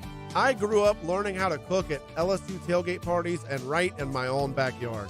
And I created JD's Louisiana products to bring that Louisiana flavor to you at home for your backyard cookout. JD's Louisiana barbecue sauce, Louisiana molasses mustard, spicy and sweet barbecue rub, and more are available at your local supermarkets or by logging on to jdcody.com. Jimmy out and Mike Delicano for the Tuesday edition of Game Time presented by Bet Rivers. We're at Doe's Eat Place on Government Street in the heart of Mid-City. Game Time presented by Bet Rivers, 6 to 8 p.m. on 104.5 ESPN Baton Rouge.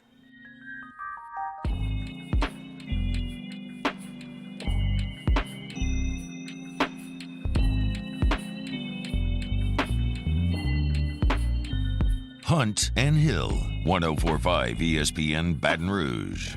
Citizens Bank poll question of the day, each and every day here on Hunt and Hill. Today's, who has a better chance of winning the whole thing, Natty or the Super Bowl? The Buffalo Bills and the Georgia Bulldogs were your choice. Buffalo Bills get 38% of the votes. Georgia Bulldogs get 62% of the votes. So they agree with us. Dogs, better chance to win the entire thing. That's the right answer, but I thought it'd be interesting to see. You had some biting on the Bills. Yeah, the Georgia, they're just too stacked. That team is just a created team on this year. We all played NCAA. Just boosts everyone's stats up. That's what Georgia has this year. They're just going to roll people. All right, time for some Take It or Leave It. ESPN ranked panel composed of 200 journalists. They rank the top 100 players in the NBA. BI of the Pels gets the nod at the 29th spot. BI, top 30 player in the league. Take it or leave it. Yeah, I'll take that. I think anytime you make the All-Star team in the NBA in your second season, that's extremely impressive. Well, I'm sorry, he made it in the second season with the Pels. But anytime you make it an All-Star team and you're playing the way BI does, yeah, you got to be. He's scoring 20-plus a night. Big piece of that Pelicans offense. And, yeah, I'll go with BI in the top 30. I think there's going to be a little buzz around the Pels in New Orleans. I don't know if that buzz necessarily gets all the way up I-10 to our neck of the woods, but I think the Pelicans fans will be excited to see him, especially if the Saints are a little uneven midway through. There's nothing like in this town. if football kind of gets wobbly, everybody starts looking at basketball, and then when basketball starts losing a couple of games, they just go straight to the box. And you can get lost early season when things are really cooking around here, but when things get a little wobbly, which they could for the Saints, maybe the Pels kind of take over and get a little bit of the spotlight. We shall see. Probably not going to happen on this show, but it could. Yep. All right. The Arizona State administration wasted no time after their home loss to Eastern Michigan, seemingly firing Herm Edwards on the field, which was seen in a viral video that swept social media. Are you taking or leaving? They should have done things a little differently. I don't know what they did. The video does not look good. But you never know. We could have said, yeah, it's tough. Maybe, we'll see you in the morning to talk. Or maybe they said, you're out of here. Get your bags. Like, I don't know what they said. But the video, when you understand that he was fired and then you see the interaction on the video, it doesn't look great. Tea leaves. Yeah.